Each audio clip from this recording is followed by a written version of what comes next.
Desde sus estudios centrales en Managua, estás viendo CDNN 23 con programación informativa.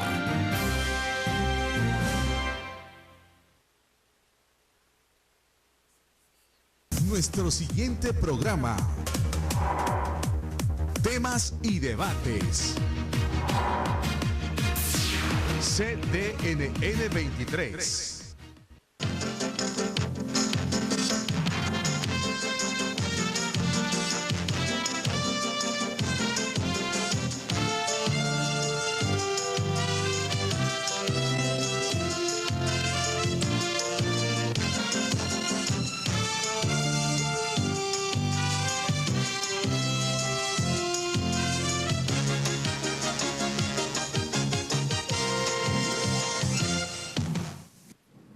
Nosotros iremos hacia el sol de la libertad o hacia la muerte.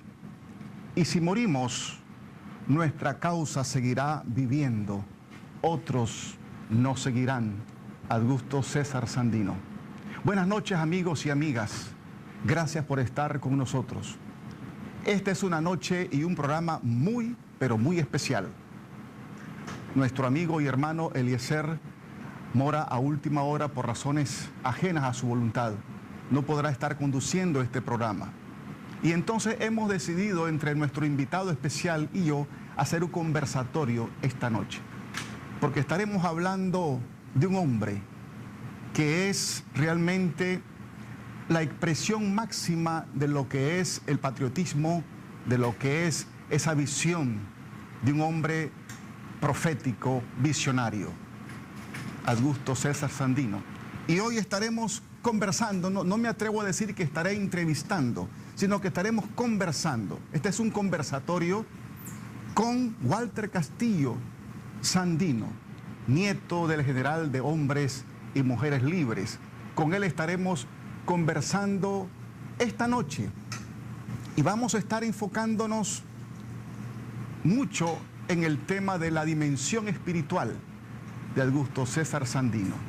Estaremos pasando algunos videos, así que llame a sus amigos y hermanos a que se reúnan en este momento ahí con ustedes para que participen de este programa especial. Haremos un cambio y ya regresamos con lo que tenemos preparado para ustedes en esta noche.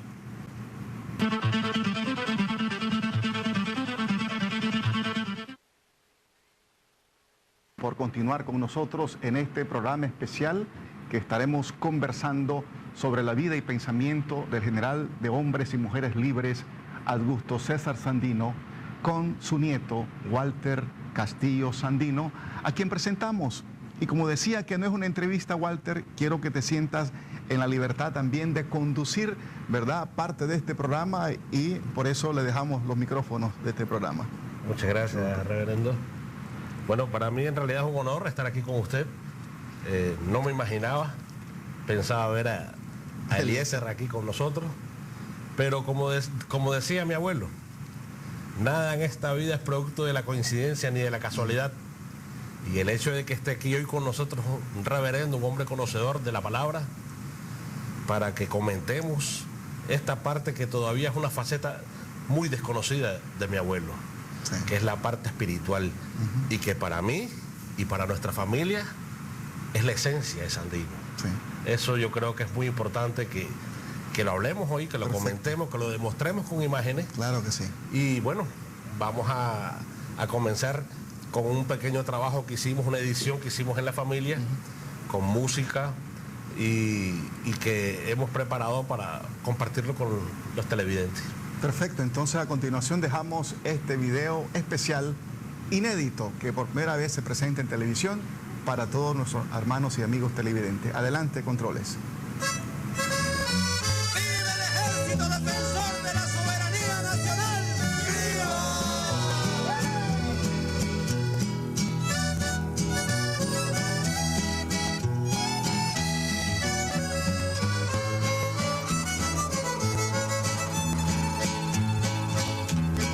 Pongan atención, señores, lo que le vengo a cantar, haciéndole los honores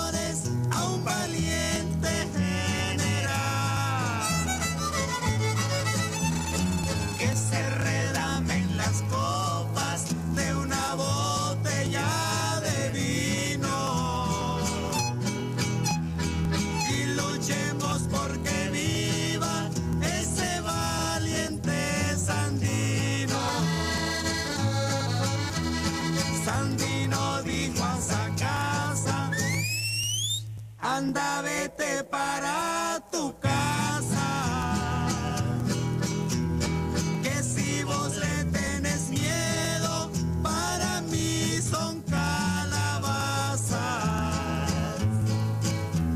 Esa casa, dijo a Sandino, yo me voy a retirar a los Estados Unidos, no les vamos a ganar. Sandino dijo a esa casa, yo no ando con carburada, yo no soy un vendepatria como el tal Chema Moncada. Sandino dijo a esa casa, apretándose las manos,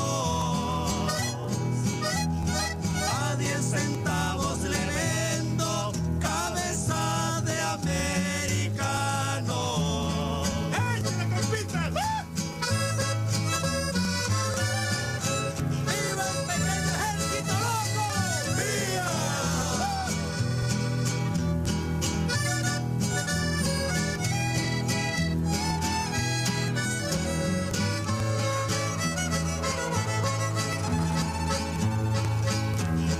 Los soldados de Sandino son como la maravilla. Apenas les mientan yanquis, como que le hacen cosquillas. Allá viene un avioncito con sus alas de cartón.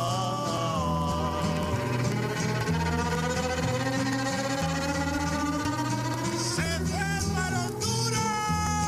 Viene a llevarse a los gringos que no aguantan a Pedro, que se redamen las copas de una botella de vino y luchemos porque viva ese valiente Sandino.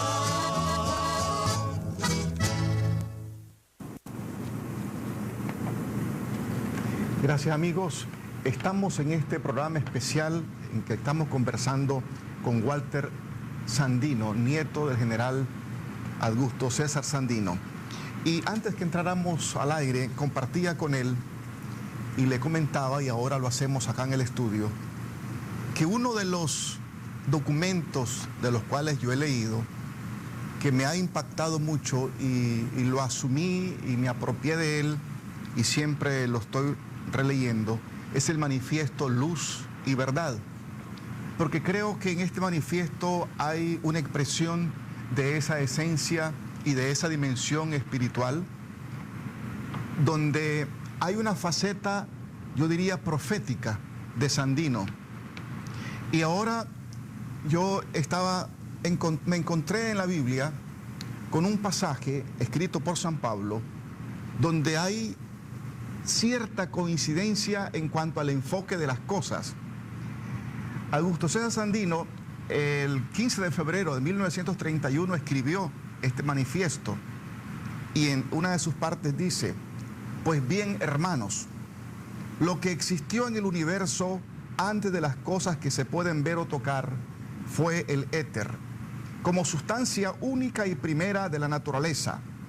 Pero antes del éter, que todo lo llena en el universo, existió una gran voluntad, es decir, un gran deseo de ser lo que no era y lo que nosotros hemos conocido con el nombre de amor. Pero lo explicado se deja ver que el principio de todas las cosas es el amor, o sea, Dios. También se le puede llamar Padre Creador del universo. La única hija del amor es la justicia divina. ¿Y qué dice San Pablo sobre esas cosas? San Pablo escribió esto aproximadamente 20 años después de la muerte de Jesús.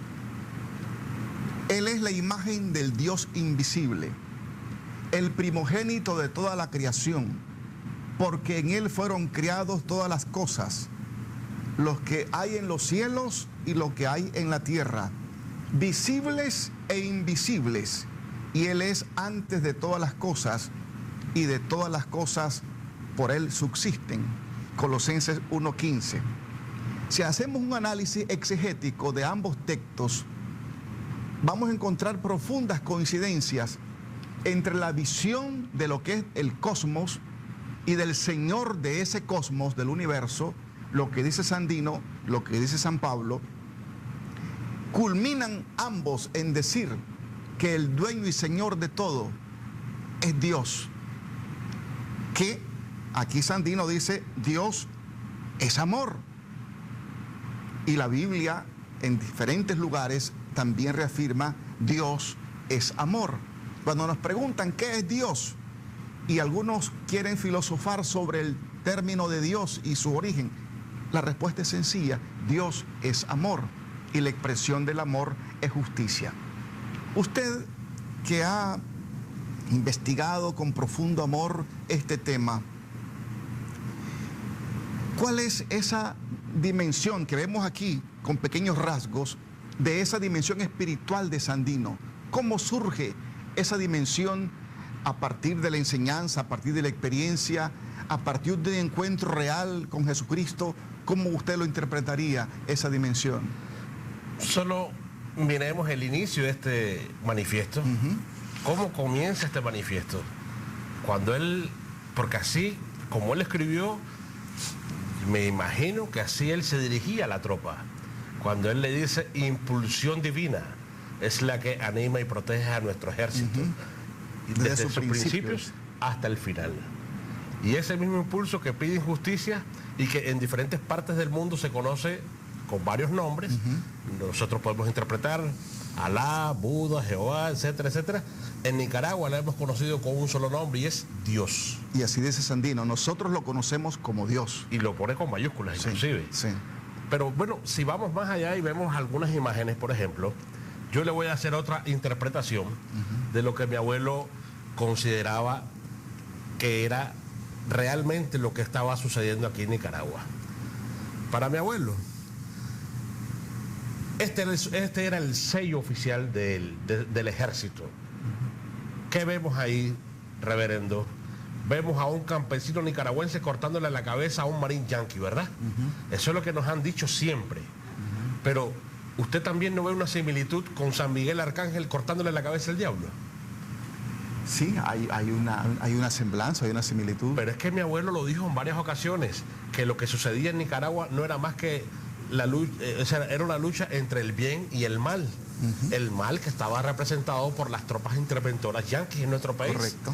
Y el bien que lógicamente los representaba a ellos, que eran los invadidos, eran los humildes, los pobres nicaragüenses. Ya desde aquí, desde el propio sello, nosotros tenemos ya una visión del pensamiento sandinista, desde el punto de vista, ya como lo estamos viendo, de un sandino que para él lo más grande que existía era Dios. Sí. Y por eso él decía, Dios hablará por los segovianos, y eso se cumplió, porque para él Dios estaba representado en todo lo que nos rodea, la naturaleza. Esta frase, por ejemplo, aquí dice que nada en esta vida es producto de la coincidencia ni de la casualidad, y que todo lo que nosotros hagamos mientras la materia del cuerpo tenga vida, tendrá repercusiones en la eternidad de nuestro espíritu. ¿Qué nos está queriendo decir el general Sandino con esta frase? Que hay un propósito en esta vida. Todos tenemos un propósito y tenemos que descubrirlo, tenemos que determinarlo para cumplirlo. Yo le decía cuando comenzamos esta conversación hoy, no es una casualidad de que yo, desde que venía en el camino, venía pensando desarrollar este tema, porque es un tema que se conoce muy poco, no solamente en Nicaragua, sino que en el mundo entero. A Sandino se le conoce como un gran guerrillero, un gran estratega, un gran militar, etcétera, etcétera. Sin embargo, esta parte que para nosotros es lo más importante de Sandino, que era Dios, y él lo decía, los yanquis tienen lo más poderoso del mundo, tienen las mejores armas, los mejores barcos de guerra, los mejores aviones, el mejor ejército, tienen todo, pero les hace falta algo. algo que es lo más grande que nosotros tenemos, y es Dios. Dios está con nosotros. Si usted se fija en el libro, el himno del ejército defensor de la soberanía nacional de Nicaragua dice: todo el oro que tiene el pirata nunca pudo infundirle valor, y lo mata la manigua, y la misma manigua lo mata, y lo mata el insecto y la flor. ¿Qué quiere decir eso? Que Dios estaba representado en un zancudo, un pequeño zancudo que picaba la piel delicada a un marín yanqui, le daba paludismo y se moría. Así de sencillo. Estaba representado en una flor silvestre de las Segovias que rozaba la piel delicada a un marín yanqui y los envenenaba. Figúrese qué coincidencia. Uno de los profetas bíblicos, hablando sobre la acción de Dios en la historia y cómo Dios ayuda a los seres humanos, aún convirtiendo a los animales, a las aves, en aliados del hombre para defensa de la vida, dice que en una ocasión Él soltó las avispas para que fueran a atacar a los adversarios, y ese ejército se convirtió en un ejército loco, no sabía qué pasaba, porque las avispas estaban, e incluso hay un cantante que ha hecho una canción sobre el tema de las avispas. Entonces, es coincidente también que Sandino habla sobre ese fenómeno, sobre ese hecho muy importante. No sé qué otro punto usted quería mencionar. Bueno, yo quería tocar, porque usted estuvo hablando sobre lo que es la visión de Sandino. Correcto. Mencionó la palabra profeta. Claro, yo a veces, para mí lo es, porque muchas de las cosas que él dejó escrito hoy en día se están cumpliendo.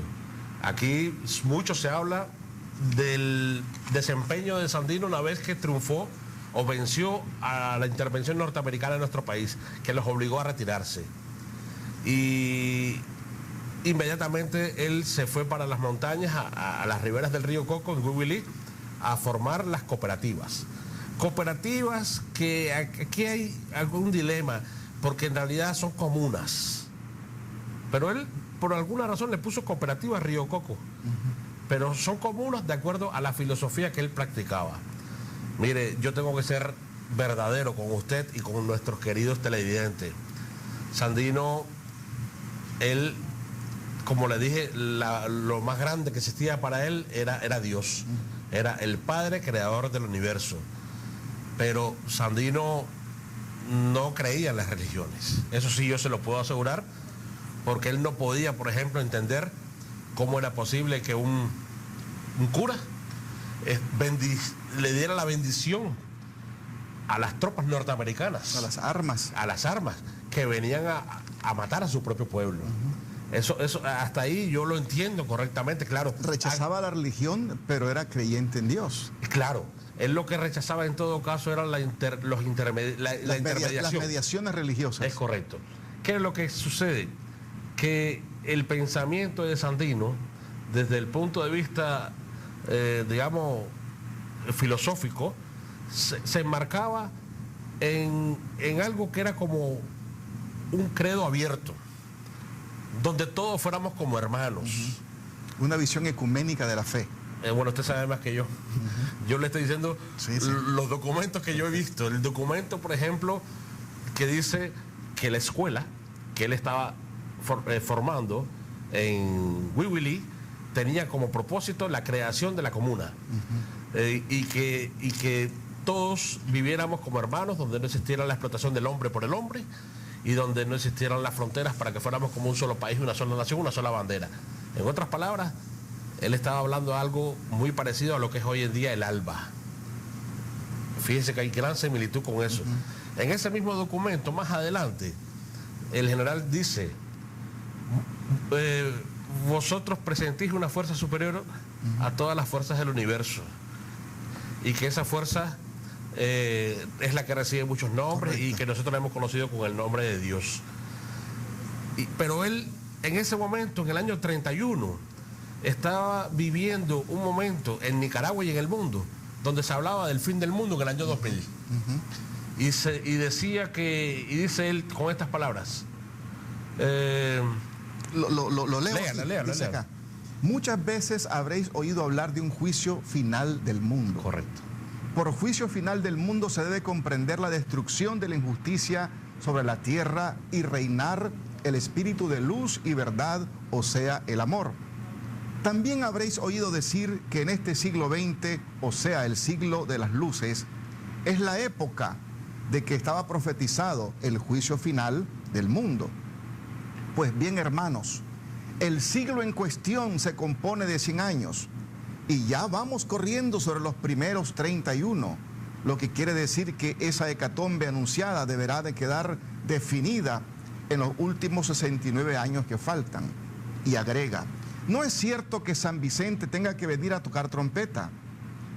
Ahí hay una articulación apocalíptica, la trompeta del Apocalipsis. Ni es cierto de que la tierra vaya a estallar y que después se hundirá. No. Lo que ocurrirá es lo siguiente, y aquí viene lo que yo le llamo la resurrección de los pueblos, que los pueblos oprimidos romperán las cadenas de la humillación con que nos han querido tener postergados los imperialistas de la tierra.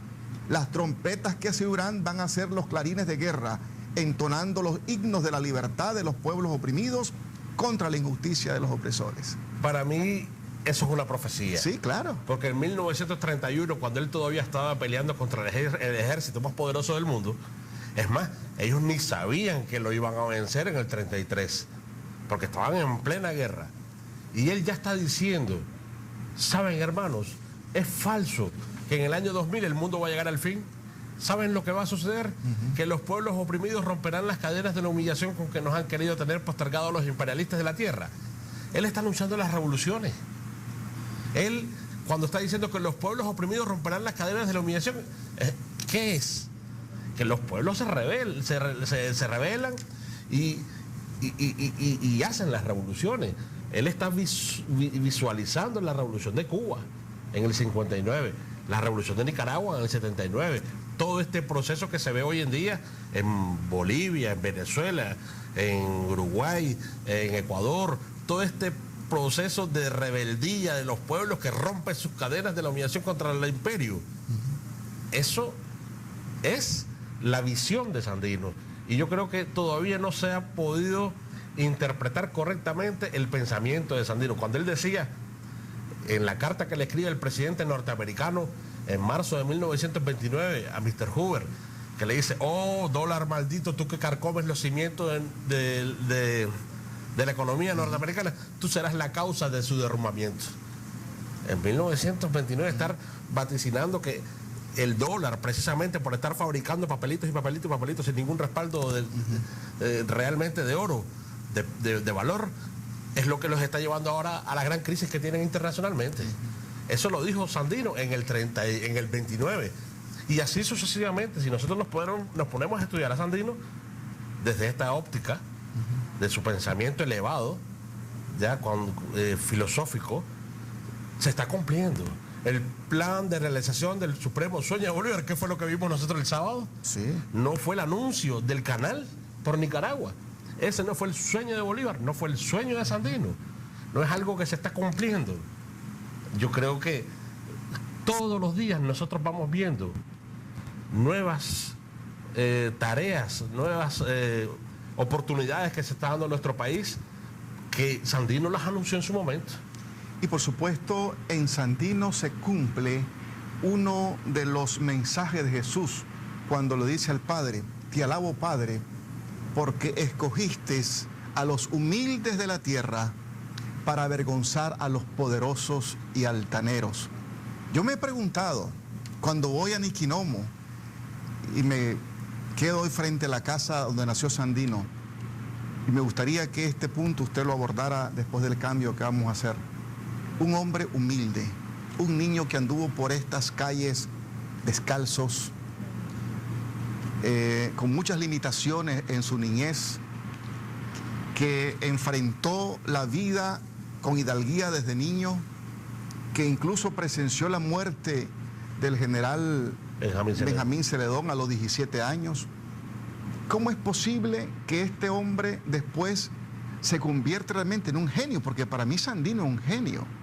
Es decir, ¿dónde estuvo ese toque mágico de la naturaleza o de la divinidad? y le pregunto para que usted me conteste después del cambio, ¿existe alguna documentación sobre esa vertiente espiritual de Sandino? Él leyó, me imagino, muchas veces textos bíblicos en Nicaragua, en Guatemala o en México. ¿Existe alguna documentación sobre esa parte de los libros sagrados que estudió Sandino, o fue de su propia inspiración que él pudo compartir? Sobre este y otros temas, amigos televidentes, estaremos conversando en los próximos minutos en esta noche especial. Vamos a hacer un cambio y regresamos en este conversatorio con Walter Castillo Sandino, nieto del general Augusto César Sandino.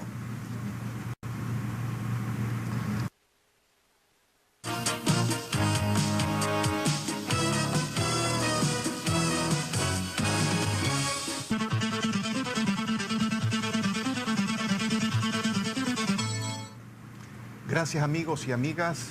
Estamos conversando en esta noche especial con Walter Castillo Sandino, nieto del general de hombres y mujeres libres Augusto César Sandino. En esta noche que estamos conversando sobre la dimensión espiritual de Sandino, antes de ir al cambio, hicimos el comentario sobre qué influyó en la vida de Sandino cuando era un niño, un joven, un adolescente, de dónde él atrajo esa fuerza espiritual, esa dimensión profética de ver más allá de las cuatro paredes, de poder visionar realmente lo que pasaría en este país y tener la firmeza de luchar contra un imperio cuando realmente Nicaragua no tenía la fuerza para enfrentarse. En los documentos que usted, Walter, ha estudiado y en todos los escritos y testimonios, ¿se pudiera afirmar categóricamente que Sandino, además de leer otros libros, uno de los libros que inspiró la vida, acción y pensamiento de él fueron las Sagradas Escrituras? Claro que sí. Yo estoy convencido porque en la mayoría de sus reflexiones, en sus escritos, aunque no mencione la palabra la Biblia, sí tienen mucha coincidencia con esos principios. Pero usted me hablaba sobre documentos, algo que exista, que nos conste que él haya estudiado, que haya leído. Sí, nosotros tenemos incluso aquí una imagen de un libro que él leyó, filosófico, que tiene que ver con Allan Kardec, un gran filósofo francés. Estamos hablando de la Comuna de París, donde dice que este libro fue leído detenidamente por mí y quedé profundamente impresionado. Augusto César Sandino, Patria y Libertad. Si usted se fija en la parte derecha de ese libro salen los postulados. Esos postulados es lo que él prácticamente tenía como sus bases dentro de su filosofía, que dice que la escuela tiene como propósito la formación de las comunas, donde todo lo que ya le dije anteriormente, pero también tiene otros principios, otros postulados, como por ejemplo el que nada sacrifica, nada tiene derecho. Quieres tener derecho, créate primero obligaciones. Y hay uno que a mí me gusta muchísimo, que tiene que ver con no... Aquí se acostumbra mucho a criticar lo que se desconoce. Eso es un grave error. Y Sandino, él tenía este postulado como uno de sus principales. Dice, no comprender una cosa no da derecho a negarla. No censures ni hagas crítica de lo que no entiendes, porque el que critica lo que desconoce es un calumniador, y el calumniador es una persona vil que comete muchos crímenes a la vez. O sea, es bien fuerte con aquellas personas que critican a veces así al peso de la lengua, como decimos los nicaragüenses. Fíjense que mi abuelo, yo dudo que él haya ido a ninguna escuela. Hay muchas personas que han dicho que él estuvo hasta tercer grado, hasta sexto grado. Yo lo dudo, en Niquinomo en aquellos entonces no había escuela. Sócrates, que era su hermano 2 años menor que él, Sócrates estudió en Granada, porque en Niquinomo no había escuela.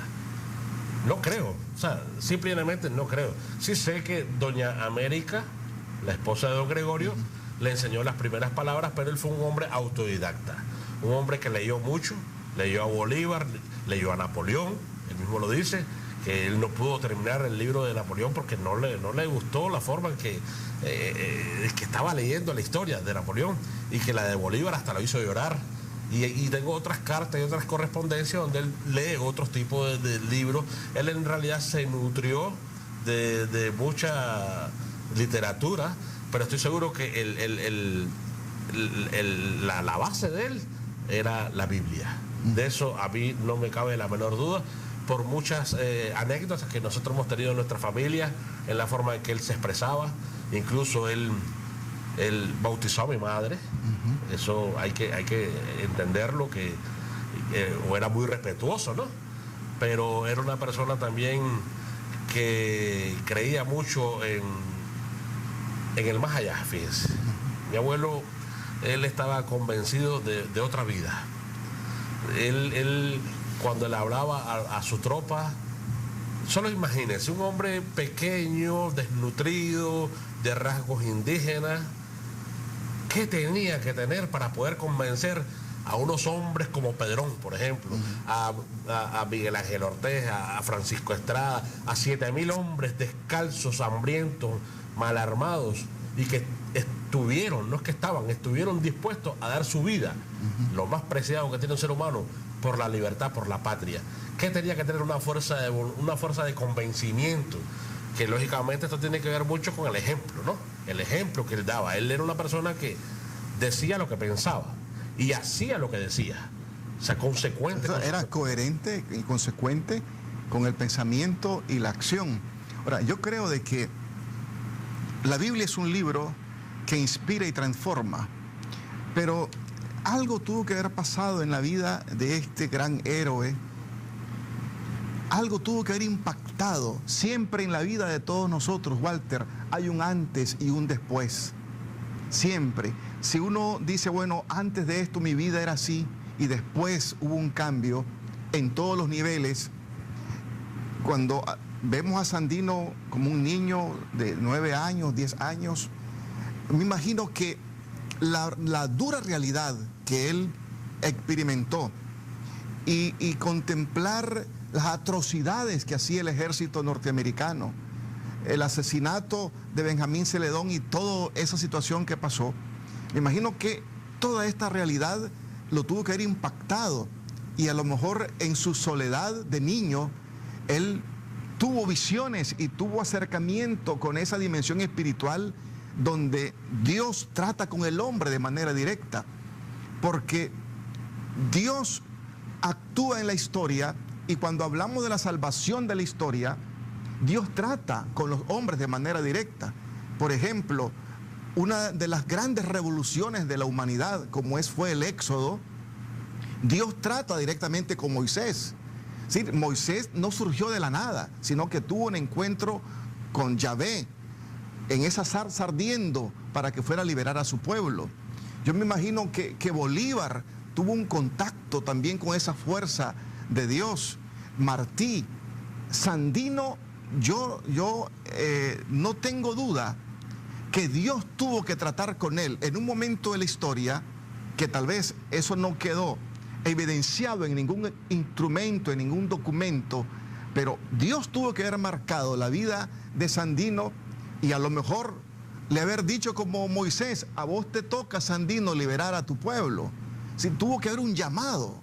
Es decir, yo percibo eso, que Dios tuvo que haberlo llamado y él fue obediente a ese llamado de ese ser, que como él dice, le llaman de distintas maneras, pero aquí le llamamos Dios. Así es.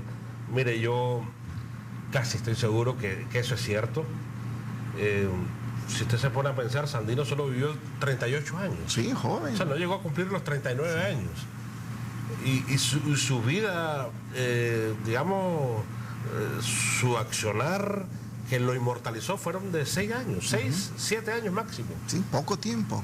Martí, 42 años. Bolívar, 47. O sea, Sandino está muy por debajo y en tan poco tiempo, ¿cuánto hizo? Yo creo que indiscutiblemente fue su pensamiento lo que lo ha inmortalizado. Es indiscutible, pero sí creo que él tenía que tener muchos conocimientos bíblicos, porque en ese mismo documento, por ejemplo, cuando él dice, No es cierto, hermanos, que en el año 2000 el mundo va a llegar al fin, ni crean que va a venir San Vicente a tocar trompetas. ¿De dónde saca eso? Sí. O sea, usted me lo pregunta a mí, San Vicente no tiene que venir a tocar trompetas. Y yo digo, ¿por qué? ¿Qué tiene que ver eso? Bíblicamente, eso es una... Así es.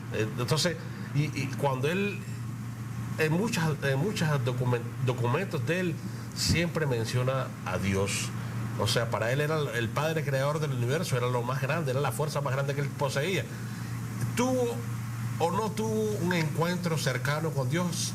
Yo, en lo personal, le puedo decir que sí. Porque todos lo tenemos, en diferentes momentos de la vida. Por ejemplo, Y era difícil enfrentar un imperio, Walter, difícil, humanamente hablando, enfrentar un imperio si no tenés el respaldo de Dios. yo creo, no un imperio, cualquier cosa en la vida. Este libro no se hubiera podido hacer si uno no tiene el respaldo de Dios. Claro. Cualquier tarea, cualquier ser humano, cualquier compromiso que él desea cumplir en su vida, tiene que tener siempre una fe, tiene que tener la fe para poderlo realizar. Y yo creo que, claro, en Independencia, la fe de él era muy grande. Sí. Un hombre que estaba por encima de todo lo material.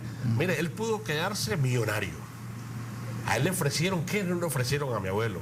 Le ofrecieron de Tipitapa hasta la frontera con Honduras, todo el ganado que estuviera ahí era de él. Así le dijeron. A él le ofrecieron mucho dinero. Él tuvo en sus manos mucho oro. Tuvo muchas riquezas. Pero nada de eso a él lo cegó.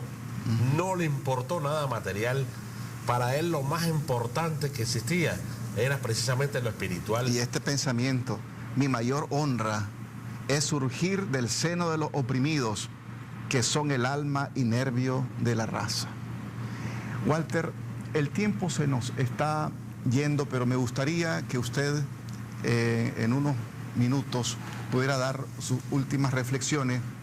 Y yo quisiera agradecerle aquí públicamente este libro que usted dice que Sandino es el que lo escribe. Usted únicamente cumple con la misión de una recopilación del mismo, y le agradezco mucho la dedicatoria que usted me ha dado el día de hoy en este libro, que para mí realmente es un tesoro, ¿verdad? Y no va a estar ahí en mi biblioteca guardado, sino que vamos a estudiarlo, a leerlo como un tesoro, porque realmente Sandino es nuestro tesoro nacional.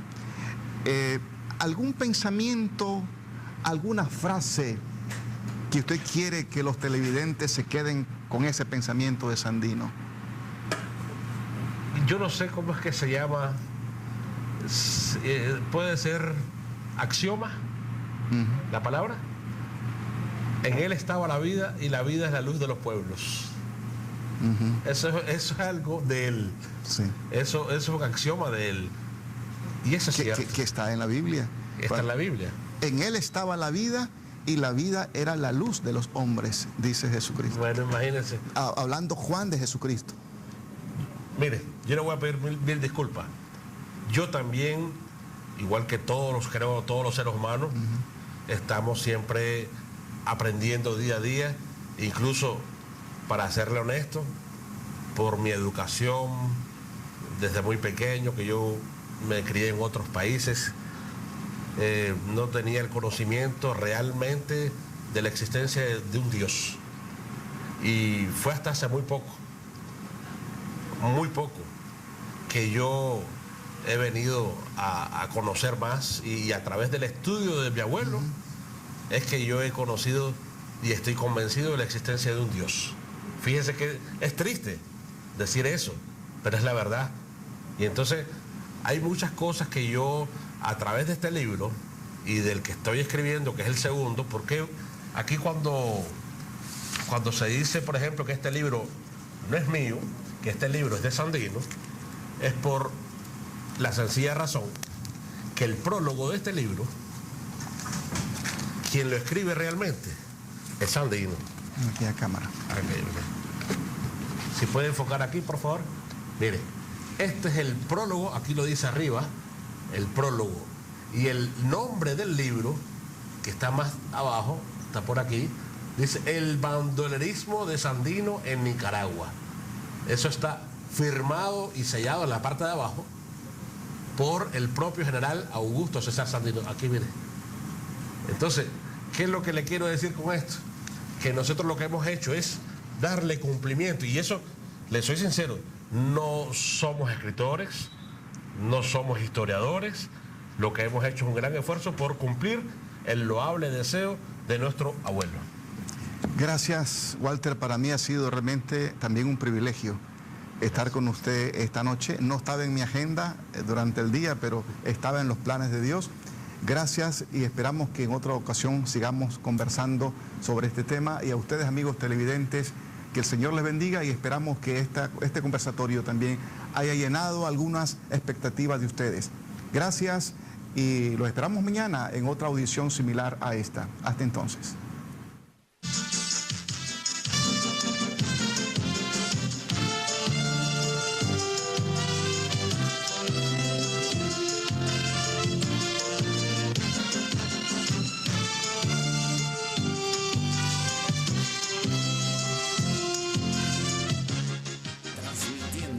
Desde sus estudios centrales en Managua, estás viendo CDNN 23 con programación informativa.